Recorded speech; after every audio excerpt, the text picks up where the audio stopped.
जर त्यांना कुठं थापडथोपड झाली असली आणि त्याच्या बदल्यात जर त्यांनी खून केला तर त्या लोकांचं सगळं कॅरेक्टर कदाचित माहीत नसणार की ते कोण लोक होते, ते साधू संत होते का ते म्हणजे मागून खाणारे लोक होते का काय होते. त्यांनी खंडणीचे त्यांच्यावर आधी पण गुन्हे आहेत. नाही, मी त्यावर काय बोलणार नाही.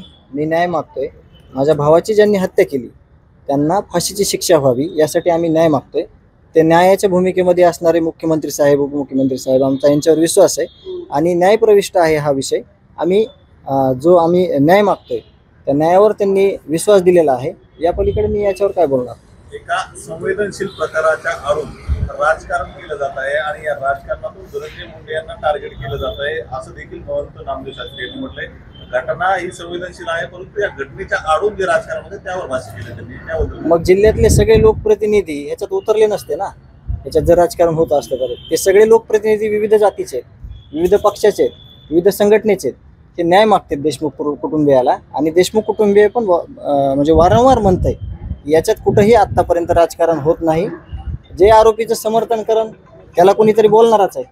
त्याच्यामुळं जे देशमुख कुटुंबीय समर्थन म्हणजे ज्या न्यायाचं समर्थन जे करतायत, न्याय मागतायत त्यावर आम्ही त्यांच्यावर आमचा विश्वास आहे.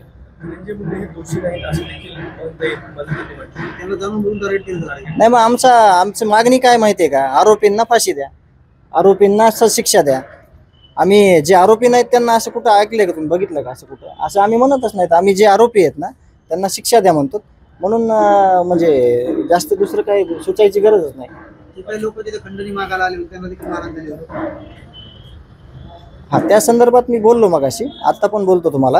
जर त्यांना कुठं थापडथोपड झाली असली आणि त्याच्या बदल्यात जर त्यांनी खून केला तर त्या लोकांचं सगळं कॅरेक्टर कदाचित माहीत नसणार की ते कोण लोक होते, ते साधू संत होते का ते म्हणजे मागून खाणारे लोक होते का काय होते. त्यांनी खंडणीचे त्यांच्यावर आधी पण गुन्हे आहेत.